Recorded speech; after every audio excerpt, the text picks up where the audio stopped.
Is a new name emerging as a possibility for the Chicago Bears with the number 10 pick in the NFL draft? Welcome into Bears Now by Chat Sports. My name is Harrison Graham. An ESPN draft analyst said something pretty interesting recently, and I'm going to give my thoughts and take in just a moment. Plus, one other story that I think could impact the Bears on draft night that I want to discuss as well. But listen, we're going to be live for all 7 rounds of the NFL draft. Myself, producer Colin, reacting to every single pick. Deep analysis on every single Bears pick. Partying it up with you guys. Don't miss out. Starting on Thursday the 24th all the way through Saturday the 26th. Subscribe. Turn on notifications. We'll be here for all 7 rounds. Okay, Matt Miller, ESPN draft analyst, who I actually really like his work, said, if the Bears sit at 10 with no Ashton Jeanty on the board, give me Colston Loveland to run 12 personnel with Cole Kmet, and I'd take him over Tyler Warren.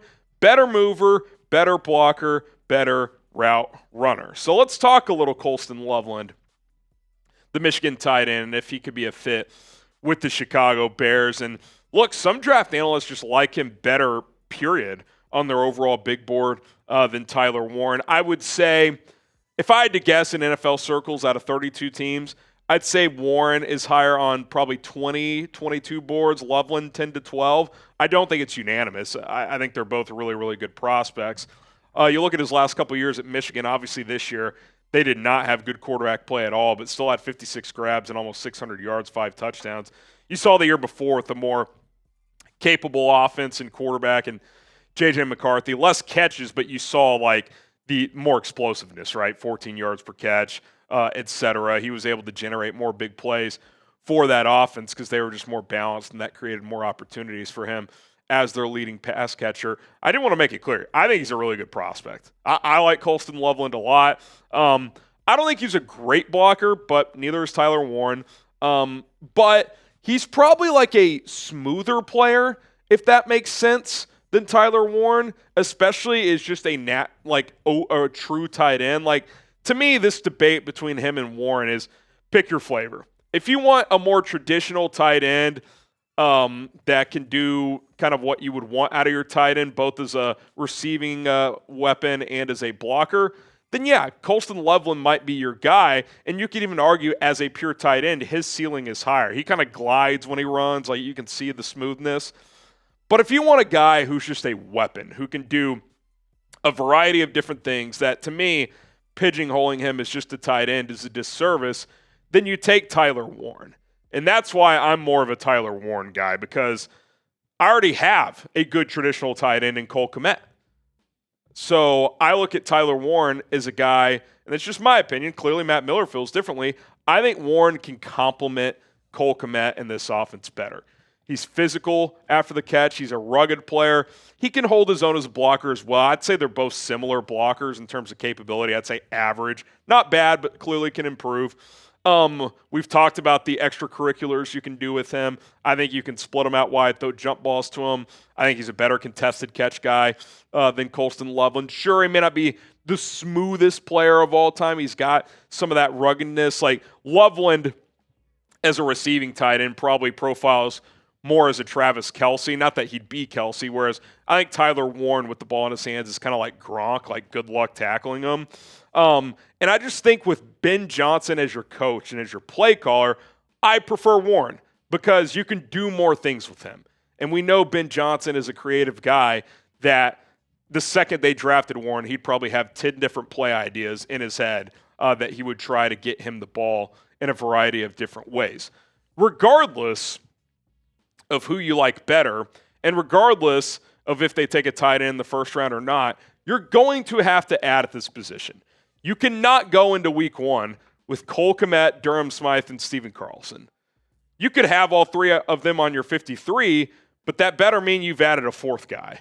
Like that's just not good enough, in my opinion. So I don't know if they're going to take a tight end at 10. I don't know if Colston Loveland in that Bears war room is truly a player they would consider in that spot. I would like it better in like a small trade down.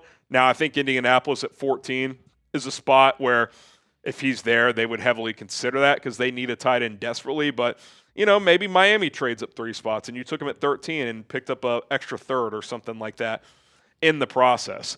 I want to know from you guys, who would you rather have? Pick a tight end for the Bears. Type CL for Colston Loveland or TW for Tyler Warren.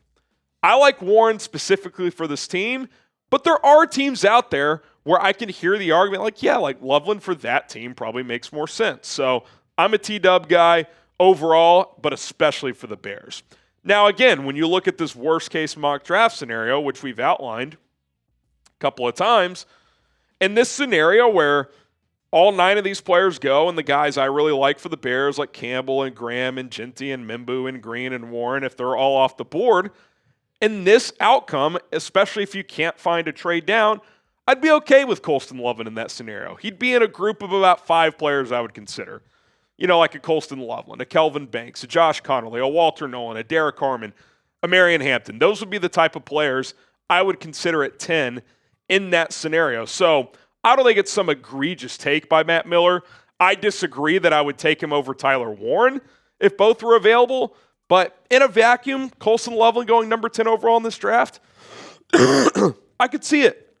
I could absolutely see it for the Chicago Bears. Okay, let's hit this other story in just a moment. Potential good news. There's a storyline going on with another team picking inside the top 10 that could benefit the Bears, especially when it comes to a specific prospect. We'll get to that here in just a moment, but I do want to tell you guys first, battle on a cough here, about our sponsor, Rocket Money. Do you guys have a coffee habit where you spend $5, $6, $7 on a latte every day or some other drink? Maybe you have a ton of streaming services that you pay for and you keep adding to your repertoire, online newspapers. Well, that stuff can add up fast. You can start spending hundreds of extra dollars per month than you even realize. Rocket Money is going to help you get out of those spending habits. It's a personal finance app that can help you find and cancel unwanted subscriptions, monitor your spending, and help lower your bills so you can grow your savings. It'll list out all the subscriptions that you pay for on a monthly basis, and you'll realize, oh my God, I'm spending like $200, $300 per month. I got to cut that back. And if you want to cancel, service A, service B, I'm not going to list specific ones, but I don't watch that service anymore. Oh, I don't really think that's worth the price anymore. Click a few taps of a button. Rocket Money will help you get that subscription canceled. That way you don't have to deal with back and forth customer service. Lots of benefits to using Rocket Money, staying on top of your upcoming bills, setting budgets, and they'll send you alerts to let you know if you're on schedule to meet that budget or if you're over budget on a specific month. They'll also kind of send you warnings if it's like, whoa, there's unusual activity on your account, which is very beneficial. There's always a lot of hackers these days. It's all very easy to use, very user-friendly. I like it better than just my normal banking app. Get started today, rocketmoney.com/Bears now. They have saved $500 million for their 5 million customers in canceled subscriptions alone, and members can save up to $740 per year when they use all of the app's premium features. Cancel those unwanted subscriptions right now. Reach your financial goals today with Rocket Money. Go to rocketmoney.com/Bears now. That is rocketmoney.com/Bears now. Link is in the live chat and the comments and description. rocketmoney.com/Bears now. Okay, little Raiders story. Colton Miller, their left tackle, not currently participating in the voluntary offseason program. He's a vet, so it may mean nothing. But, as Fowler notes, he is seeking a contract extension, 7-year starter, set to be a free agent next year. Is only making $12 million this year, whereas the top of the market has more than doubled that. Las Vegas has not, up to this point, engaged in contract talks with the former first-round pick. I think there's a real scenario, regardless of this story. I know everyone Jeanty to the Raiders. And I do think he's the favorite to go there. But if they're non-committal on Colton Miller's future, they currently do not have a good option at right tackle, short-term or long-term. If they're unsure about Miller beyond this year and they like a tackle, to me, you got to really consider taking that tackle. Whether it's Will Campbell if he's sitting there, whether it's Armin Mimbu if he's sitting there, whether it's trading back to get more capital and take a tackle a little bit later. Do I think Jeanty's the favorite for Las Vegas? Yes, but do I think that's a done deal? No, and I do think there's a scenario where the Bears still get him at number 10, because if they go tackle or some other scenario at number 6, like we've said, I think If Jeanty gets past 6, the odds of the Bears getting him increase exponentially. Because look who's picking after the Raiders. I know that story emerged that the Jets could take Jeanty and trade Breece Hall. Okay, I'll believe it when I see it. We know for a fact Carolina will not take him. Now, maybe a team trades up with Carolina and takes him, but Carolina just extended Chuba Hubbard and they drafted Jonathan Brooks in the second round last year. They are not drafting Ashton Jeanty. And then the Saints at 9, I guess I can't completely rule it out, but they're pretty heavily linked to quarterbacks now, whether it be in Shedeur Sanders or Jackson Dart. I think if they didn't go quarterback, they would go with a defensive lineman. I just don't see those 3 teams taking Jeanty. Now, there is still the scenario where a team trades up. What if Dallas loves him and they trade up from 12 to 8 with Carolina, give up a third-round pick and get him? Like, that could certainly happen. Could some team further down like Denver offer a future, a 20, a second, and a future second? Like, there are certainly bullets you would still have to dodge, but if there are no trades, I'd feel pretty good about Jeanty falling to number 10 with the Bears, which I know is a scenario we would all love, right? I've made it clear from the beginning, at least since they added their offensive lineman, that this is a scenario I'd really like to see play out. All my eggs aren't in the basket because I'm not going to let myself get worked up if it doesn't happen. There are other players I like there, but he is at or near the top of the list of the players that could fall to 10 that I would like to see the Bears draft. I like the fit. He's versatile. He can catch the football. I think the pairing with DeAndre Swift is a good one. Could help keep Jeanty's touches down a little bit in year 1 since he had almost over 400 touches last year at Boise State, which is obviously a shitload.